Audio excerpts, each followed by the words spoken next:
నమస్తే అండి తెలుగు ప్రజలకు. ఈరోజు ఎక్కడ చూసినా మరి అనసూయ ఇష్యూ జరుగుతుంది, శివాజీ ఇష్యూ.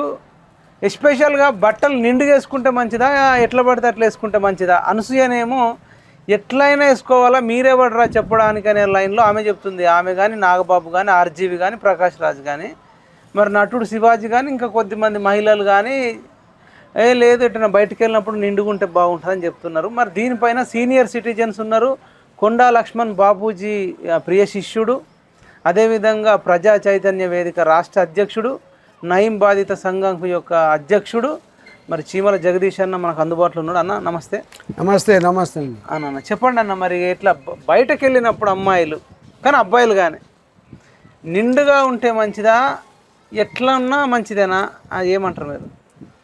ఇప్పుడు మనకు భారతదేశం అంటేనే ఒక సాంప్రదాయమైనటువంటి దేశం ఇది. దీనికి కట్టు బొట్టు అనేది ఒక సాంప్రదాయం ఉన్నది.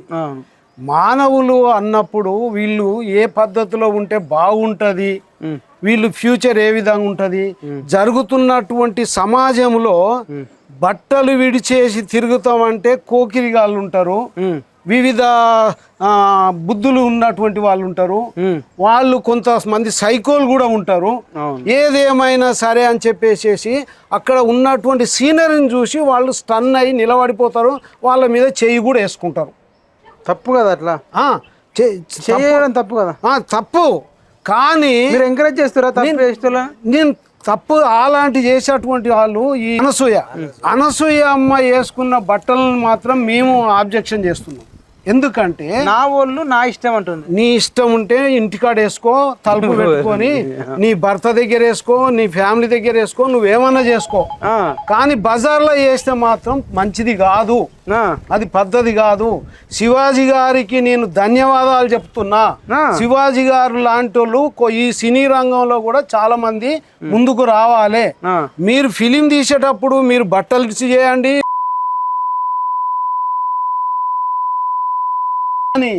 బయటి ప్రపంచంలో వచ్చినప్పుడు అది చూయించొద్దు అనేది నా అభిప్రాయం.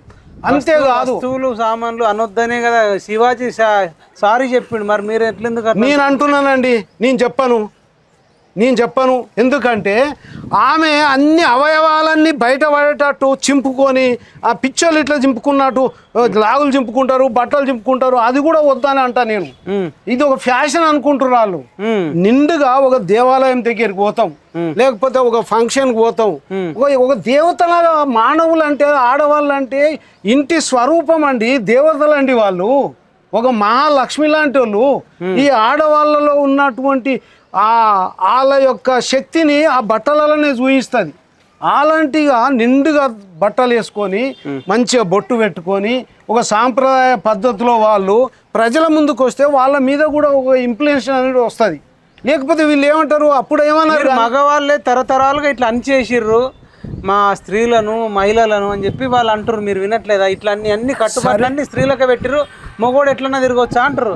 స్త్రీలకని పెట్టినామంటే మేము ఆ ముస్లింలు బుర్కేసుకొని ఉండని వాళ్ళు ఇంట్లోనే పెడతారు, మేము అట్లా పెడతలేదే. మేము కూడా స్వేచ్ఛ ఇచ్చినాం కదా. నువ్వు ఒక్కదానమే ఈ విధంగా తిరుగుతున్నావు, కొంతమంది మాత్రమే ఈ విధంగా తిరుగుతున్నారు కదా. వాళ్ళకు కూడా నేను బుద్ధి చెప్పాలని తల్లిదండ్రులకు కూడా చెప్తున్నా, సమాజంలో చెప్తున్నా, విద్యార్థులు యువకులకు, వీళ్ళు టీచర్స్ పెద్దలు, మీరు ఈ విధంగా వేసుకోవడం మంచిది కాదమ్మా అని చెప్పవలసిన బాధ్యత కూడా వాళ్ళ మీద. అనసూయ ఏం చెప్తుంది? చెప్పండి. నా మొగుడు కాక మిగతా వాళ్ళందరూ నా అన్నలు, నా తమ్ముళ్ళే. లీలారాణి అని స్త్రీ సంక్షేమ నాయకురాలు సార్. ఏం చేస్తా ఉంటుంది? మొగుడుతో కాపురం తప్ప అన్ని చేస్తుంటది. సో నేను నగ్నంగా ఉన్నా ఏమిటంటే మీరు మాట్లాడేది, మీరు చూసినా మీకేం కాకూడదు కాదు. ఇప్పుడు మీరు నగ్నంగా ఉన్నా మీరు చూసినా మీకేం కాకూడదు అని అంటుంది. మరి మీరు మొగోళ్ళు మంచోళ్ళు అయితే ఆడోళ్ళ మీద ఎందుకు ఇబ్బంది? అయ్యా మేము వాళ్ళు కనిపించేటువంటి ఆ యొక్క దృశ్యాన్ని చూసి ఏ మొగోడైనా సరే, ఎంత ఏజ్ ఉన్నా సరే, వాళ్ళ మనసు కొద్దిసేపు బాధపడుతుంది, మనుషులనైనా బాధపడుతుంది. అరే ఏంది వీళ్ళు విచ్చలవిడిగా ఈ తిరుగుతున్నారు. నేను ఒక 35 ఏళ్ల కిందనే ఇంగ్లీష్ వాళ్ళు వచ్చి వాళ్ళు అక్కడికా పూల్లో ఒక బాయ్ ఫ్రెండ్ బాబు అమ్మాయి ఇద్దరు కలిసేసి రోడ్డు మీదనే ఇట్లా బట్టలు సగం సగం వేసుకొని ముద్దాడుతున్నారు. నేను అప్పుడే రోడ్డు మీద ఒక మధ్యన ఒకటి రౌండ్ ఉన్నది, ఆడొచ్చేసి ఇట్లా ముద్దాడుకుంటా అది నోట్లో తినబెడుతున్నారు. ఇది ఇండియా అని చెప్పేసి దెబ్బ లాగేసి బయటికి పంపించిన. దిస్ ఈజ్ నాట్ ఏది కంట్రీ అని చెప్పేసి అప్పుడే నేను కొట్టినోని 30 ఏళ్ళ కిందనే 35 ఏళ్ల కింద లకడిగా పూల్ దగ్గర సెంటర్లో. అయితే ఇలాంటి వ్యవస్థలో అప్పటి నుంచి కూడా నేను మంచికి మానవత్వానికి ఒక ఇప్పుడు లండన్లో కానీ న్యూయార్క్లో కానీ అమెరికాలో యూరప్లో వాళ్ళు బయట రోడ్ల మీద కూడా లిఫ్ట్ కిస్ చేసుకుంటారు, చెడ్డీల మీద కూడా తిరుగుతారు. అక్కడ లేనిది ఇక్కడ ఎందుకు వచ్చింది? అక్కడ మొగోళ్ళు. అయ్యా మైపాల్ యాదవ్ గారు నేను నీకు దండం పెట్టి చెప్తున్నా. ముందు ఈ యూట్యూబ్ ఛానల్ వాళ్ళని కూడా నేను హెచ్చరిస్తున్నా, మీరు దాన్ని ఎక్కువ చేస్తున్నారు. మీరు అనకపోవచ్చు కానీ దాన్ని మీరు ఎక్కడికక్కడనే అణచేయాలి. ఇంకా దీన్ని పెద్ద ఒక రాజ్యం గుంజుకపోయినట్టు, ఏదో సమాజంలో పెద్ద ఏదో కొట్టుకపోయినట్టు ఎన్నో సమస్యలు ఉన్నవయ్యా. ఉద్యోగాలు లేవు, పనులు లేవు, ఎన్నో అగత్యాలు జరుగుతున్నాయి. ఎంతో అలాంటి వాళ్ళు వివిధ సంఘటనలు జరుగుతున్నాయి, అగత్యాలు జరుగుతున్నాయి. విచ్చలవిడిగా తిరగడం వల్ల ఎప్పుడో ఒకసారి మానవుడు కోల్పోతున్నాడు, తన వ్యవస్థనే పాడు చేస్తున్నారు. జాగ్రత్త. ఆ సుజాత కూడా నేను జాగ్రత్త అని చెప్తున్నాను. అనసూయమ్మ గారు మీరు జాగ్రత్త.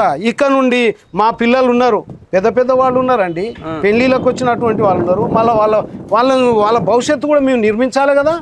వాళ్ళ భవిష్యత్తు కోసం పెద్దలు చాలామంది కూడా ఇది తప్పు అని అంటున్నారు. కొంతమంది పోగిరిగాళ్ళు ఆమె అంటే ఆమె ఇష్టం, ఆమె ఏమన్నా చేసుకుంటుంది, మీరెవరు అనడానికి, అది తప్పు అంటున్నా నేను. మరి చిరంజీవి వాళ్ళ తమ్ముడు నాగబాబు ఉన్నాడు, పవన్ కళ్యాణ్ వాళ్ళ అన్న. అసలు ఆడోళ్ళ బట్టలు ఆడోళ్ళకి ఇష్టము, మీరే మధ్యలో వచ్చి చెప్పేటోని చెప్పుతోని కొట్టాలంటుండవు. అచ్చా నేను నాగబాబునంట. అయ్యా నాగబాబు గారు, నువ్వు నా ముందరకు వచ్చి మాట్లాడవా సిద్ధంగా? నువ్వు చాలా మంచోడు అనుకున్నా.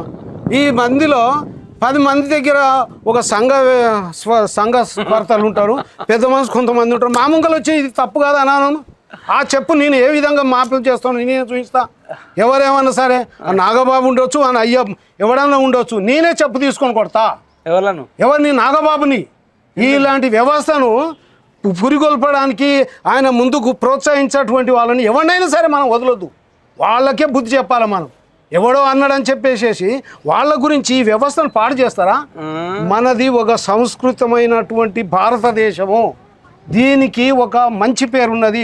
ప్రపంచంలో ఉన్న దేశాల కంటే ఒక గౌరవము, ఒక నిండుత్వము, ఒక కట్టుబొట్టు పద్ధతి అనేది ఈ భారతదేశంలో ఉన్నది. మీరు పెద్ద పెద్ద ఋషులు, శాస్త్రజ్ఞులు, ఈ పెద్దవాళ్ళని అందరినీ కూడా మీరు అడగండి, ఏం చెప్తారు? అరే మనం తరతరాలు ఇట్లా అనిచేస్తారు మహిళలను. మేము అనుసరణ లేదండి, మేము అనుసరణ లేదు. నీ ఇష్టం ఉంటే నువ్వు బట్టలు ఇది దూరం నుంచి చెప్తున్నావు కదా, నువ్వు ఒక్కదానవు, అందరు ఇట్లా అని ఉండాలని అంటలేవు. నువ్వు బట్టలు ఇచ్చేసి రన్నింగ్ చెయ్యి, నేను గార్డెన్ చూపిస్తారా? నీకు అంత సోకున్నా ఏది పబ్లిక్ తిరిగే గార్డెన్ అంటే దా గార్డెన్లో డ్యాన్స్ చేయరా. కానీ బజార్లో తిరుగుతా అంటే నేను ఈ విధంగా చేస్తా అంటే మేము మాత్రం ఒప్పుకోను. అలాంటి వాళ్ళు ఎవరన్నా వస్తే ఇక నేను నా దానికి నేను కూడా పని చెప్పవలసి వస్తుంది. అంటే ఏమన్నట్టు నేను కూడా ఏ విధంగా బుద్ధి చెప్పాలను అనేది చెప్తా. నీకెందుకు పట్టే? ఎవరికి లేని పట్టే చీమల జగదీష్ యాదవ్ ఒక సంఘ వ్యవస్థాపకుడు, ప్రజా చైతన్య వేదిక తరపున చెప్తున్నా. ఇలాంటి విధవలను, ఇలాంటి సన్యాసులను, ఇలాంటి బ్రోతలను మనము నిలువరించకపోతే ఆ యూట్యూబ్లలో చూడండి పిల్లలు ఎంతమంది చెడిపోతున్నారు. నిజమా? సత్యంగా నేను చెప్తున్నా. చూడు, ఏదన్నా ఇందాము అర్థం అంటే ఆ ఇని మాకు అవుతున్నది.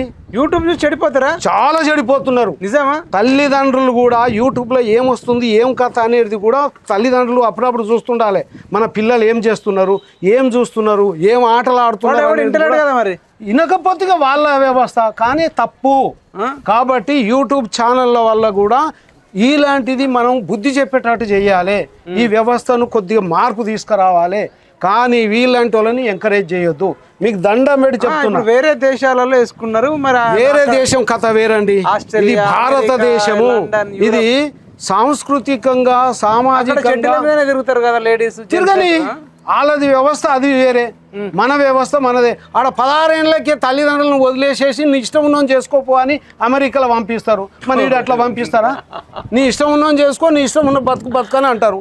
మరి ఈడ 25 ఏళ్ళు వచ్చినా కానీ తల్లిదండ్రులు చెప్పితే చేసుకునే పెళ్ళిలే నిలిచి ఉంటున్నాయి. ఈ ప్రేమలు లవ్వులు ఇవన్నీ చేసుకున్నాయి. ఒక 10 ఏళ్ళలో ఒక 5 ఏళ్ళలో ఉంటున్నాయి. ఒక పిల్లలు కాగానే విడాకులు అవుతున్నాయి.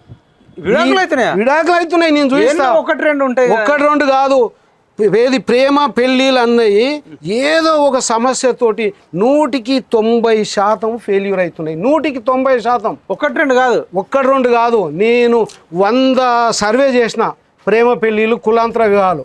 ఈ కులాంతర వివాహాలు ప్రేమ పెళ్ళిళ్ళు కూడా 100% కష్టాల్లో పడుతున్నారు. 100% నేను ఛాలెంజ్ చేసి చెప్తున్నా.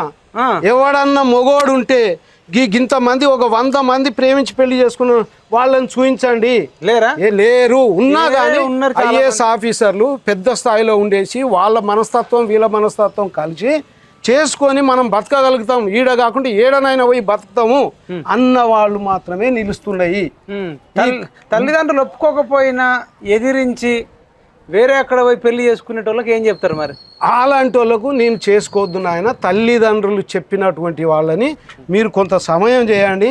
ఇది 100 ఏళ్ల జీవితం. ఇది ఈ 100 అంటారు కానీ ఇప్పుడు అంతా 60కి సరే 60 కానీ అన్న 60-70కి వాళ్ళందరూ 30-40 ఏళ్ళకి హార్ట్ అటాక్లు వచ్చిపోతారు. ఇక 65-70 కంటే ఎక్కువ బతుకులు. 70 ఏళ్ళు అయిపోయింది కాబట్టి 16 ఏళ్ళు మీరు అన్నదానికి 100 ఏళ్ళు అన్నదానికి చెప్తున్నా. మీరు చెప్పండి అన్న, 70 ఏళ్ళ కంటే ఎక్కువ యాక్టివ్గా బతుకుతారు ఇప్పటోళ్ళు.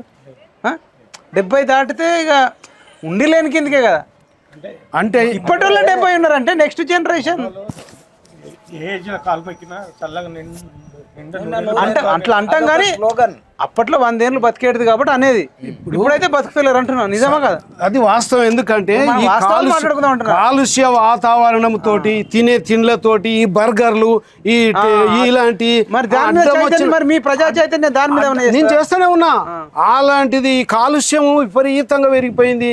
ఈ కల్తీ పదార్థాలు తినేసి వీళ్ళ శరీరాలు వీళ్ళే నాశనం చేసుకుంటారు. డాక్టర్ల దగ్గరికి వీళ్ళ సంపాదన అంతా బర్గర్లు వీటిలకు అసలు రోడ్ల మీద తినేటువంటి తిండిలతోటి వీళ్ళ శరీరాలు పాడు చేసుకుంటున్నారు. వాడు 60 ఏళ్ళు బతికేది 25 ఏళ్ళకే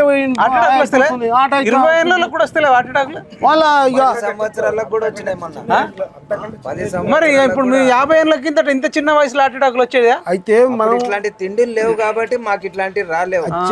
అయితే బయట తిండి తినడం వల్ల వస్తున్నాయి. ఇంకా 10 ఏళ్ళకు నేను చెప్తున్నాను చూడు, ఏం జరుగుతుంది? ఇంకో 10 ఏళ్ళు 20 ఏళ్ళు వచ్చే వరకల్లా హైదరాబాద్ లో నివసించాలంటేనే ముక్కు మూతి పట్టుకొని ఢిల్లీలో వచ్చేసింది. అందుకనే ఈ బస్సులు ఈ వెహికల్స్ ఈ స్కూటర్ అన్ని తగ్గించి 10 కార్లు పర్మిషన్ ఇచ్చే అవసరం లేదు. ఒక కారు ఇస్తే ఎలక్ట్రానిక్ ఇంటికో కారు కాదు, మనిషికో కారు. నేను చెప్తున్నాను చూడండి. ఇప్పుడు మనం అందరికి ఆఫీసులలో పర్మిషన్ ఇస్తే ఓకే, కానీ ఇంటింటికి 4-5 ఏసీలు పర్మిషన్ ఇచ్చడం అవసరమా? అయితే పొల్యూషన్ కదా, పొల్యూషన్ అవుతుంది. డబ్బు ఎక్కువయ్యే వరకల్లా వీళ్ళు విపరీతమైన లగ్జరీకి ఏర్పడి దాంతో పొల్యూషన్ వస్తుంది. అందుకని నేను చెప్తున్నా, నేను పద్మారావు నగర్ పార్కులో నేను ఒక చర్చా వేదిక కూడా పెడుతున్నా. ఏంటంటే ఈ వెహికల్స్ వేసుకొని మీరు యోగాకు రావద్దు. ఎలక్ట్రానిక్ వెహికల్స్ తీసుకోండి. సైకిల్ తీసుకోండి, పొద్దుగాల సైకిల్ తీసుకొని రండి. అరే కాలుష్యం ఒంటెలు పోతే బండి తీసుకుపోతా ఉంటాడు, కూరగాయలు తీసుకుపోతా ఉంటే బండి తీసుకొస్తాడు, దాని దుకాణం పోతా ఉంటే బండి తీసుకొస్తాడు. దీంతో ఎంత కాలుష్యం అండి. కాబట్టి ప్లాస్టిక్ ను కూడా దాన్ని కూడా పెద్ద మనం దుకాణంలో పోయినప్పుడు ఒక బ్యాగ్ పట్టుకొని ప్లాస్టిక్ బ్యాన్ చేసారు కానీ ఎవరు పాటిస్తలేరు. ప్లాస్టిక్ వల్ల క్యాన్సర్లు వస్తున్నాయట తింటే. మళ్ళీ అది గాల పెడితే దాని నుంచి వచ్చే పొగతో కూడా ఏదో జీవో తీసేసి క్యాన్సల్ చేసినామన్నంత మాత్రాన రాదు. ప్రతి ఒక్క మానవుడు బాధ్యతగా వహించాలి. ఒక బజారుకు పోయినప్పుడు నువ్వు ఒక క్యారీ బ్యాగ్ తీసుకొని మనం తీసుకొని పోయేసి అందులో వేసుకొని రావాలి. వాడు నువ్వు ప్లాస్టిక్ పేపర్లో పెట్టాలని మనమే అడిగితే వాడు అక్కడిక్కడ చూస్తాడు, ఎవరు లేరు. ప్రజల తప్పు కూడా ఉన్నది. అటు వ్యాపారస్తుల తప్పు ఉంది, ఇటు ప్రజల తప్పు ఉన్నది, ప్రభుత్వం కూడా తప్పు ఉంది. ఏదో మేము జీవో తీసినాం మీరు అమ్మొద్దని చేస్తున్నారు. కాదు, అణువున మీరు ఇన్స్పెక్షన్ చేయాలి. దుకాణానికి పోవాలి, ఒకవేళ దొరికించుకొని వాళ్ళ మీద ఫైన్ వేయాలి. బజార్లో పోయి పట్టుకొని పోతున్నాడు అనుకో, వాడిని పట్టుకోవాలి, తీసుకొని పోయేటోని కూడా ఫైన్ వేయాలి.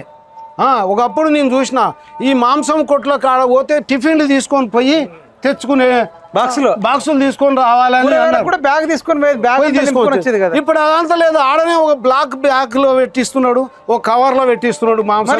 కవర్లన్నీ ఇంటికి వేస్తాం, మళ్ళీ ఇంటికి తీసుకొచ్చి మళ్ళీ రాత్రి పొద్దుగాలను చెత్త బుట్టలు వేస్తాం.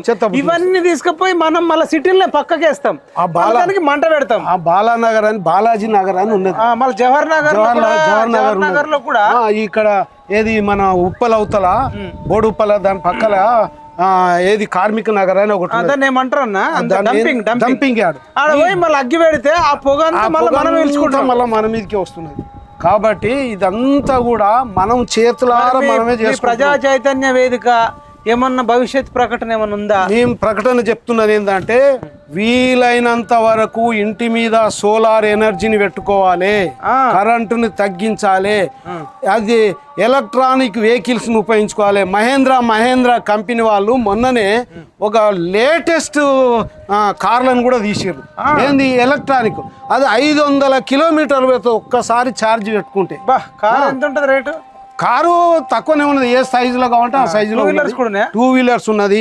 అటు తర్వాత చిన్న వెహికల్ 45,000 నుంచి 25 లక్షల దాకా వెహికల్స్ వచ్చినాయి. ఎంతనైనా పెట్టండి. నా యువతకు, నా విద్యార్థులకు, పిల్లలకి 14-15 ఏళ్ళ పిల్లలు సెల్ ఫోన్ చూసి ఆన్లైన్లో గేమింగ్ ఆడడము, లేదంటే ఆన్లైన్లో లోన్లు తీసుకోవడము, తర్వాత ఆన్లైన్లోనే బెట్టింగ్ యాప్స్ చేయడము, ఇవన్నిటి వల్ల మరి యువ కుటుంబాలు నాశనం అయితే లేవా? చాలా నాశనం అవుతుంది. నాకు కూడా కంటిది, నేను కూడా ఒక తప్పు పని చేసిన. ఎక్కువ నేను ఫోన్లో మాట్లాడి ఇక్కడి నుంచే స్పీచ్లు ఇవ్వడం, అది చేయడం వల్ల నాకు మైండ్కి ఎఫెక్ట్ అయ్యి కళ్ళకు నాకు ఎఫెక్ట్ అయ్యింది. కాబట్టి ఫోన్లో కూడా ఎక్కువ మాట్లాడొద్దు, ఎక్కువ చూడొద్దు. ఈ టీవీలు, ఈ ఫోన్లు కూడా ఊకి అన్ని చూడొద్దు. అందులో ఇంకోటి పోతూ బస్సులలో పోతూ నడుచుకుంటా చూడొద్దు. బస్సులలో దాని మెడలు పోతాయి, యాక్సిడెంట్లు అవుతాయి, ఇవన్నీ అవుతున్నాయి. అందుకనే సమాజమా, నా ప్రజలారా, మీకు ఒకటి విన్నవిస్తున్నాయి ఏంటంటే ప్రజా చైతన్య వేదిక తరఫున రేవంత్ రెడ్డికి చెప్పండి, ప్రభుత్వం కూడా ఒక జీవో తీసుకురావాలిగా. రేవంత్ రెడ్డి గారికి, ప్రభుత్వంలో ఉన్న ఎవరైనా సరే, మీ బాధ్యత మీరు నిర్వర్తించండి. మీరు జీవోలు ఇవ్వండి, దాన్ని కట్టుదిట్టమైనటువంటి ప్లాన్ ప్రకారంగా అమలు చేయండి. యాజ్ ఏ చీమల జగదీష్ యాదవ్ మీరు ఎక్కడనైనా ఏడనైనా మీరు మీటింగ్లు పెడతా అంటే నేను వస్తాను. నా ఫోన్ నెంబర్ కూడా మీకు ఇస్తాను, 9100496509. మీరు ఏడనైనా మీరు మీటింగ్లు పెట్టండి. ఈ వ్యవస్థను మార్చాలి, సంస్కార భారత్ని మనం ముందుకు తీసుకుపోవాలి. ఈ బట్టలు ఇడిచేసుకొని తిరుగుతానేటోళ్ళు, మా ఇష్టం ఉన్నది మేము చేస్తానేటోళ్ళు, మీరు ఏది హెల్మెట్లు అలాంటివి పెట్టుకోకుండా మేము ఇతరులకు డాష్ ఇస్తాం అనేది వద్దు అని చెప్పండి. ఇప్పుడు సంక్రాంతికి చైనా మాంజాని ఇట్లా కొందరికి ఇట్లా మెడకి ఇట్లా తలిగి 2 వీలర్ మీద పోయేటోళ్ళు చచ్చిపోతున్నారు, నాకు కూడా చచ్చిపోతున్నారు. మరి దీని మీద పద్మనాభ నగర్ పార్క్ దగ్గరనే ఇట్లనే వెహికల్ మీద పోతున్నా, దన్నుమని ఇట్లా వచ్చింది, ఒక కాకి కలిగింది. కాకి కూడా మీద ఎలా పడుతుంది అవన్నీ తీసిన, నాకు కూడా మెడకు తగిలింది. ఈ మాంజా, అరే పిల్లలారా, చైనా మాంజా ఎవరి దగ్గర ఉన్నదా? నాకు చూపించండి. మీరు చూపించండి. ఇగో వీళ్ళ లెక్క పిల్లల లెక్క ఇట్లాంటిది ఆడండి, ఇది మంచిగా ఉంది. ఇగో ఇది దారం. అరే ఇగో ఇది చైనా మాంజనేరా? కాదు చూడు, ఈ లోకల్ వాడండి, చైనా వాడద్దు. మీరు చెప్పండి, పిల్లలతో మీరు చెప్పండి రా, యూత్ కి చెప్పండి. మేము ఇది మామూలుదే వాడుతున్నాం దారము, చైనా చెప్పు. మీరు కూడా వాడొద్దని చెప్పు. చైనా మాంజా వాడడం వల్ల నష్టం ఏంది చెప్పు. గొంతులు కోసుకోపోతాయి, చచ్చిపోతారు, పక్షులు చనిపోతాయి, చచ్చిపోయిన తర్వాత మనుషులు చచ్చిపోయేటట్టున్నారు, మనుషులు చనిపోతున్నారు. ఇదంతా ఉండదు. ఇదే అండి. నీ పేరేం పేరు బాబు? నీ పేరు నితీష్. చెప్పే మీ పిల్లలకు చెప్పు, లేదంటే బండి మీద పెట్టాలి చచ్చిపోతారు. చైనా మాంజా వాడొద్దని చెప్పు. చైనా మాంజా వాడితే బండిల మీద పోయేటోళ్ళకి హానికరం, గొంతులు కోసుకోతే పక్షులు చనిపోతారు. చైనా మాంజా అందుకని బ్యాన్ చేసేసాల. ఎక్కడ ఉన్నా కానీ నువ్వు పట్టుకొని దాన్ని బంద్ చేయమని చెప్పాలి. నీ ఓకే పేరేం పేరు? నా పేరు గణేష్. గణేష్ మీరు మేము మామూలు దారం వాడతారు అంతేనా? Right, thank you. ఇదండి, పిల్లలను చూసి నేర్చుకోండి. కౌశిక్ నీ పేరు చెప్పు, నువ్వు కూడా చెప్పు. ఏం మనం చెప్తావు? ఇప్పుడు చైనా మాంజాలు యూజ్ చేయడం వల్ల అందరూ కట్ అయిపోతుంది, అందరు చనిపోతున్నారు. అట్లా చనిపోవడం వల్ల మన పాపులేషన్ తక్కువ అయిపోయి మనము సరిగా ఉండలేకపోతున్నాం. అన్నిటికీ మించి అలా కుటుంబ సభ్యులు ఎంతో బాధపడతారు కదా, కుటుంబ సభ్యులు కూడా రోడ్డు మీద పడతారు కదా. అందుకని మనం చైనా మాంజాలు యూజ్ చేయవచ్చు, దారమే యూజ్ చేయాలి. రైట్, మంచి, థ్యాంక్ యూ తమ్ముడు. వీళ్ళు అంతా మరి పద్మారావు నగర్లో చీమల జగదీష్ అన్న ఇంటి దగ్గర వీళ్ళు ఉంటారు. చిన్న పిల్లలు ఎంత మంచి జ్ఞానం ఉందంటే అట్లా ఆడుకోండి. కానీ నేను ఈ చెప్తారు ఇంకా బిల్డింగ్ last మీదకి final గా? ఎక్కేటప్పుడు పిల్లలకు అందరూ చెప్తా, మీరు ఆడుకోండి రా బాబు, కానీ చైనా మాంజేలు మొత్తం వాడొద్దు. అట్లా వాడుతాటైతే మీరికే రాని పిఎంఆర్ టీవీ. కాబట్టి మీరు ఇప్పటి నుంచి అయినా విద్యార్థులు, యువకులు ఏది పోలీస్ కమిషనర్ తల్లిదండ్రులకు చెప్పు చైనా మంజ కొనియద్దని. అచ్చా, నేను తల్లిదండ్రులకు చెప్తున్నా. ఉద్యోగం ఏది ఎక్కడ అమ్మేటువంటి వాళ్ళకి చైనా మాంజని అమ్మేటువంటి వాళ్లకు ఫైన్ వేయాలి. ఇప్పుడు పోలీస్ కమిషనర్ సజ్జనార్ గారికి కూడా నమస్కారం చెప్తున్నా. ఆయన దర్యాప్తులు చేసి పోలీసు వాళ్లకు ఎక్కడికక్కడ ఏడనైతే ఎక్కిస్తారో అక్కడికి పోవాలి, పోయి చూడాలి, అకస్మాత్తుగా తనిఖీలు చేయాలి. తనిఖీలు చేసి అందులో 10 మందిలో ఎవడన్నా ఒక్కంది ఉందనుకో అని పట్టుకపోవాలి, పోలీస్ స్టేషన్లో కూర్చోబెట్టాలి. కూర్చోబెడితే మళ్ళీ వాళ్ళు చెయ్యరు. అందుకనే నేను చెప్పేది ఏంటంటే, సజ్జనార్ గారికి మీ యొక్క వాటా, మీ యొక్క మాట చాలా విలువైనటువంటిది. మీరు కమిషనర్ గా ఉన్నారు. ఈ హైదరాబాద్ ని మార్చాలంటే మాలాంటి వాళ్ళతోటి కూడా మీరు అప్పుడప్పుడు మీ కలిపి మాట్లాడిపించండి. నేను పూర్తిగా ఈ చైనా మాంజని కంప్లీట్ గా నిషేధించడానికి సహకరిస్తాను. ఎక్కడనంటే అక్కడ మీటింగ్లు పెడతాను. ఆ యొక్క ఈ వ్యవస్థను మార్పు తీసుకురావడానికి నా సాయశక్తుల మీకు సహకరిస్తానని తెలియజేస్తున్నాను. పిఎంఆర్ టీవీ వాళ్లకు ధన్యవాదాలు. ఇలాంటి ప్రజల్లో ఉన్న సమస్యలను వెలికి తీయవలసిందిగా కోరుతున్నాను. Thank you. సంక్రాంతికి అయితే పతంగులు ఎగిరేసే వాళ్లకు మరీ ముఖ్యంగా చెప్తున్నాం, పతంగి ఎగిరేయండి. దారం యూజ్ చేస్తారు, ఆనందాన్ని ఇవ్వాలి పతంగి. మీకు ఆనందాన్ని ఇవ్వడంలో తప్పు లేదు, కానీ అవతలకు విషాదాన్ని ఇవ్వడం మాత్రం అది చాలా ప్రమాదం.